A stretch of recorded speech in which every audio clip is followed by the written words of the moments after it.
Question है converging beam of ray incident on a diverging lens having passed through the lens. The ray intersect at a point 15 centimeter from the lens on the opposite side.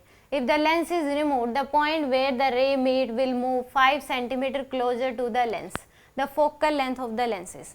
तो इस question में virtual object की formation हो रही है. Virtual object की formation क्या होती है? जब कन्वर्जिंग लाइट रे आ रही हो और उनका पहले से ही रिफ्लेक्शन हो जाए तो जहाँ पे वो मीट करने वाली थी वहाँ क्या हो जाएगा? वर्चुअल ऑब्जेक्ट की फॉर्मेशन होगी.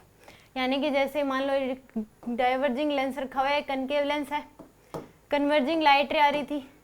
अब इस केस में ये जो है ये कह रहा है कि जब लेंस नहीं होता तो ये मीट करती कहाँ पे? यहाँ से 10 सेंटीमीटर पे. कहाँ पे? 10 सेंटीमीटर है. अब लेंस है तो ये मीट कर रही है कितनी डिस्टेंस पे? 15 सेंटीमीटर पे. कितनी डिस्टेंस पे? 15 सेंटीमीटर पे. कितनी डिस्टेंस पे? तो यहाँ पे जब लेंस नहीं था तब जहाँ पे ये मीट करने वाली थी तो उसको बोलते हैं वर्चुअल ऑब्जेक्ट की फॉर्मेशन होना. और इस वर्चुअल ऑब्जेक्ट की रियल इमेज बनती है. और ये क्या है? यहाँ पे इमेज है. जब ये मिरर लेंस रखा हुआ था तो ये मीट कहाँ पे करी है? 15 सेंटीमीटर पे. और मिरर ना था तो ये मीट कहाँ पे करी है? 10 सेंटीमीटर पे. इसने 5 सेंटीमीटर जहाँ पे मीट करी है उससे पहले 5 सेंटीमीटर, ये डिस्टेंस है 5 सेंटीमीटर.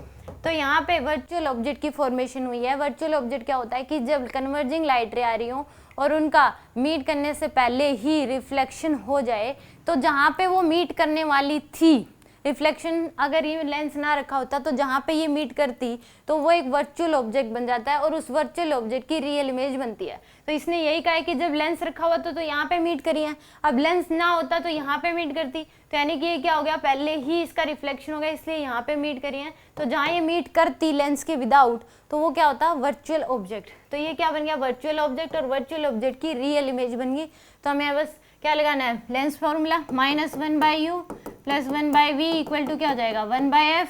तो -1 यहाँ पे क्या है? वर्चुअल ऑब्जेक्ट है तो प्लस साइन, तो प्लस का 10, 1/v क्या है? रियल इमेज है हमारे पास. तो ये रियल इमेज के लिए प्लस साइन ही होता है. तो कितना है? प्लस का 15 इक्वल टू 1/f. तो एलसीएम ले लो यहाँ पे 30 एलसीएम ले लो. ये आ जाएगा आपके पास -3 प्लस का 2 इक्वल टू 1/f. तो यहाँ से आंसर आ जाएगा -1/30 इक्वल टू 1/f. तो f की वैल्यू है -30 के बराबर. कितनी है? -30. डी ऑप्शन क्या होगा इसका? करेक्ट होगा.